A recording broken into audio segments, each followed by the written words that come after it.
One Ontario family says they're trying to recover and rebuild following a series of tornadoes earlier this summer, but now they're discovering they'll likely be left out of provincial help that's available to others. I've never asked for a handout in my life. Yeah. Never. Nor do I want to. But right now, with the situation I've got, I would take some. Yes, I would. Stephen Stacey lives in Little Britain, a rural community in the city of Kawartha Lakes. While he's over an hour drive from Barrie, his family was one of the ones hit when a series of tornadoes broke out across the area earlier this summer. It's a day he says he remembers vividly. I was thinking, okay, where's my kids? What's going on? I was losing my mind. His family was home at their farm when the tornado hit. He says he dropped what he was doing and rushed to the house when he got the call.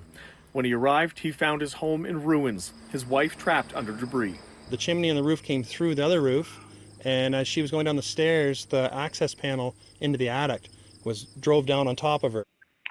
I think I got halfway down and something hit me actually kind of right there on the head. Stephen's wife, Carrie, is now recovering in hospital. She and their 11-year-old son, Owen, were rushing to the basement as their home began coming apart around them. Carrie was left with a broken wrist, her back broken in 4 spots, and a shattered ankle. But she describes herself as blessed and lucky to have survived and that her son was completely unharmed. I just think about Owen coming around the corner without a brick on him. And he was fine. I was so thankful. And he goes, "What can I do?" And I said, "Well, let's unbury Mummy." But now, as the Stacey family works to heal and rebuild, a new problem.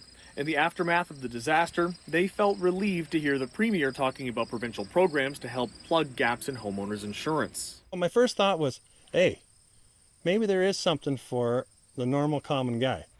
But now he's discovering the program enacted for affected homeowners in Barrie wasn't enacted for Kawartha Lakes, and qualifications around how much of the value of the home is insured mean it's unlikely he'll qualify for the same help as residents in Barrie, leaving him with up to $300,000 he says would have to go back onto his mortgage. It shouldn't be that way.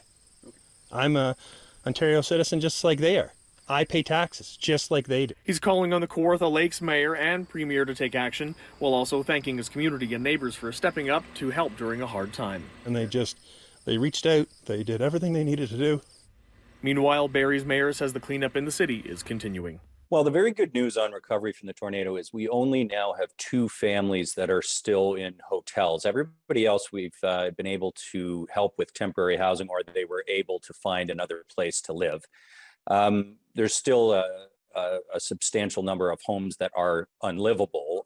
Approximately 70 homes received those unsafe sort of designations, and some of those, of course, will have to be demolished.